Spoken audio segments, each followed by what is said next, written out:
Hi, schön, dass du wieder eingeschaltet hast. Mein Name ist Oliver und heute will ich dir die Frage beantworten, ob es sich für dich noch lohnt, einen YouTube-Kanal zu starten in 2018, 2019, wie es denn überhaupt aussieht mit der Monetarisierung, wie du vielleicht trotzdem mit deinem Kanal noch Geld verdienen kannst und ob es überhaupt nur ums Geldverdienen geht. Bleib dran. Du stellst dir die Frage, ob du noch einen YouTube-Kanal 2018 starten sollst, ja oder nein. Das hängt natürlich von deinen Motiven ab, warum du diesen YouTube-Kanal starten willst. Möchtest du jetzt einfach noch reich und berühmt werden oder möchtest du einfach nur ein YouTube-Star sein? Möchtest du so viele Aufrufe auf deine Videos alleine haben? Ist das deine einzige Motivation, das zu machen? Dann ist die Antwort leider nein. Wenn du allerdings ein Unterhaltungskünstler bist oder deine Unterhaltung, deine Musik, dein Gesang, deine Tutorials, wenn du Leuten helfen willst, wenn das deine Motivation ist, dann schon eher, denn solche One-Click-Wonder sind ja meistens nur einmal da. Das passiert auch nicht sehr oft. Man muss immer davon ausgehen, dass Millionen Leute jeden Tag Videos hochladen und bei diesen Videos will man natürlich auch gefunden werden, aber dass das natürlich eher eine langfristige Sache ist, da denken die meisten nicht drüber nach, die wollen dann immer sofort gefunden werden, wollen dann sofort tausende von Klicks haben und wollen dann ein Star werden, dass da aber viel mehr Arbeit dahinter steckt, da komme ich auch gleich nochmal drauf zu sprechen, das sehen die meisten nicht. Wenn du aber möchtest, dass deine Videos mit der Welt geteilt werden, dass du dein Talent zeigen kannst, dass du Tutorials machst, um anderen Leuten zu helfen, dann ist das natürlich schon mal ein sehr guter Anfang, weil dann hast du auch eine langfristige Motivation. Denn jetzt nur zu sagen, ich will YouTube-Star werden und mit den ersten 3, 4 YouTube-Videos klappt das nicht, dann verlieren die meisten Leute schon ihre Motivation und fangen dann gar nicht mehr weiter an, noch neue Videos zu drehen. Das habe ich oft genug gesehen. Viele sagen, ich mache jetzt einfach Let's Plays, lade die hoch und werde damit erfolgreich, kriege ganz viele Abonnenten. Und wenn das dann aber nicht funktioniert, dann fragen die sich meistens nicht, warum funktioniert das denn eigentlich nicht, sondern fragen die sich gar nicht mehr und sagen, das klappt jetzt nicht und schalten dann einfach weg und machen keine YouTube-Videos mehr. Wenn du aber eine langfristige Motivation hast, wie zum Beispiel, ich will einfach das als Hobby machen, weil ich sowieso gut singen kann oder ich tanze oder ich bin Unterhaltungskünstler, ich mache Comedy, irgend sowas oder ich will mit meinen Tutorials Leuten helfen, dann ist das natürlich schon eine langfristigere Sache, weil dann kann ich mir kleine Schrittchen, sage ich jetzt mal, vornehmen. Jetzt zum Beispiel erstmal den Kanal gründen, dann die ersten Aufrufe, die ersten Videos erzeugen, dann immer höher gehen und sagen, ich will jetzt auf mein nächstes Video 10 Klicks, dann will ich auf mein nächstes Video 15 Klicks und ich will 100 Abonnenten, ich will 200 und das ist dann bis irgendwann 1000 Videos und in meinen Videos mache ich auch noch Spaß, also mir machen meine Videos Spaß, das Aufnehmen macht mir Spaß, das ist keine große Arbeit so jetzt für mich, sondern ich mache das sehr gerne.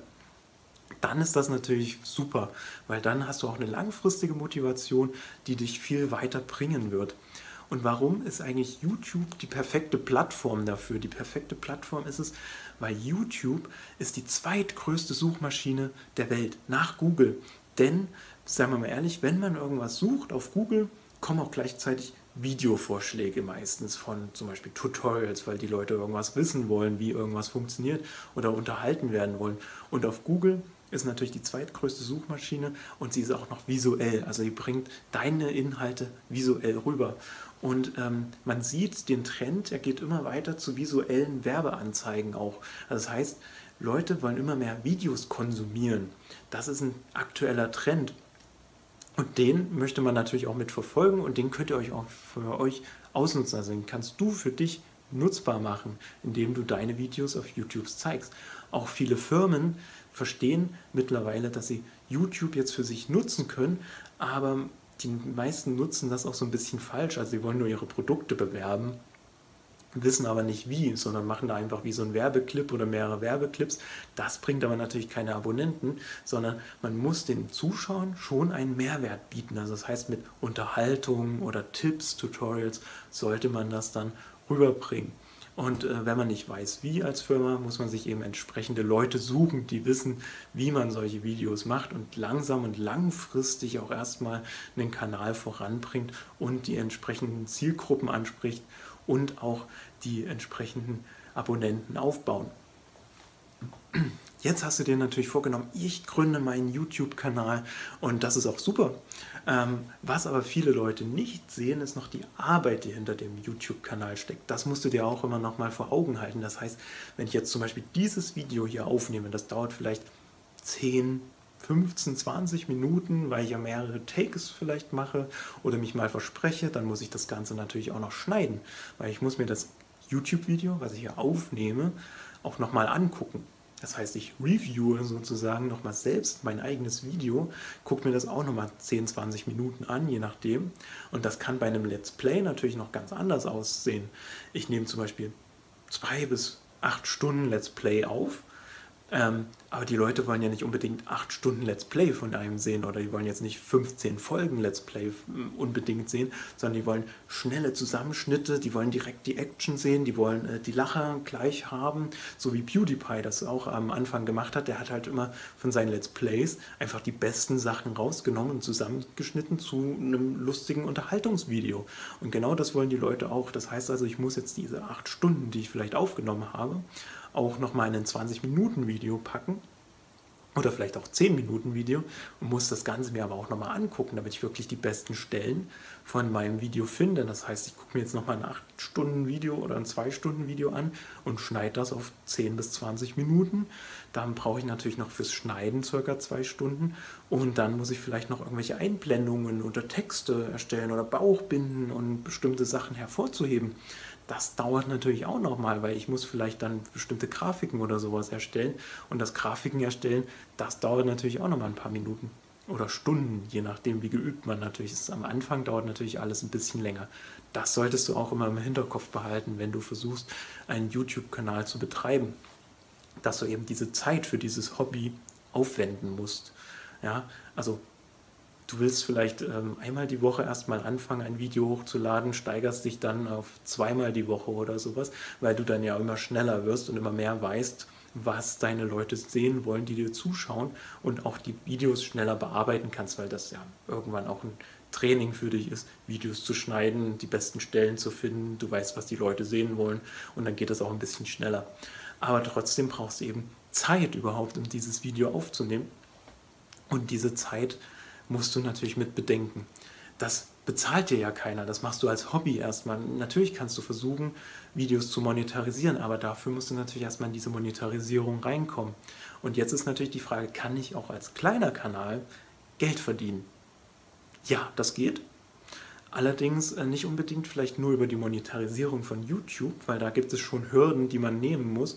Man muss sozusagen jetzt mittlerweile, glaube ich, 4.000 Follower haben und man muss, glaube ich, eine insgesamte Viewtime von 10.000 Minuten pro Jahr erreichen, um das Ganze zu machen. Ich mache nochmal eine Einblendung, was man erreichen muss, um eben monetarisieren zu dürfen überhaupt jetzt momentan auf YouTube.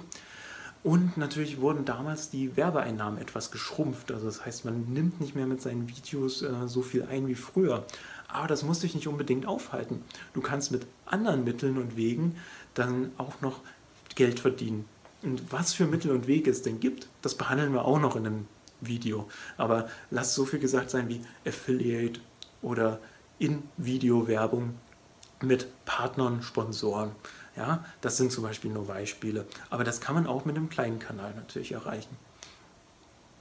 Und wenn du jetzt immer noch nicht abgeschreckt bist und sagst, ja, ein bisschen Geld nebenbei verdienen und trotzdem macht mir das Ganze ja Spaß, dann ist das YouTube-Business genau das Richtige für dich.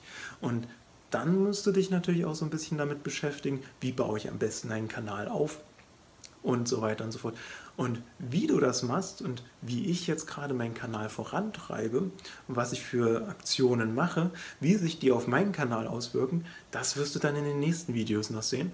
Und wenn du diese nächsten Videos natürlich noch sehen willst, dann abonnieren und abonnieren, hier und da abonnieren und die Glocke läuten, klingelingeling, weil nur wenn du die Glocke läutest, also wenn du auf die Glocke klickst, dann kannst du nur immer Benachrichtigungen direkt erhalten, dass ich ein neues Video gemacht habe.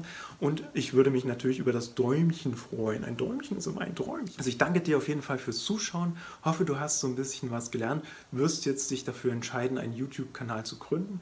Und schaust beim nächsten Mal wieder rein, wenn es so ein bisschen um YouTube-Themen geht. Das heißt, wir werden Thumbnails gestalten, wie man richtige Thumbnails gestaltet. Wir werden schauen, wie man sich am einfachsten und am schnellsten erstmal einen Kanal einrichtet auf YouTube.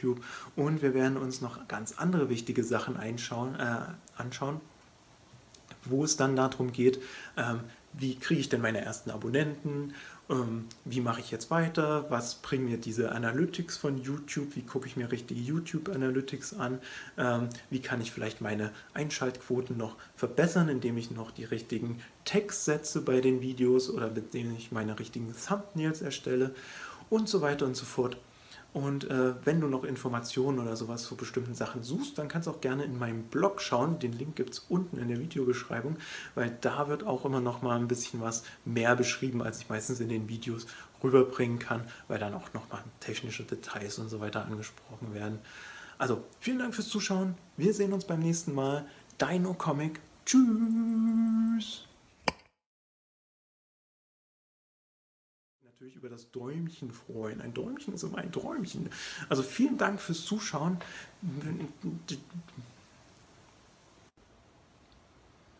Hi, schön, dass du wieder eingeschaltet hast. Mein Name ist Oliver.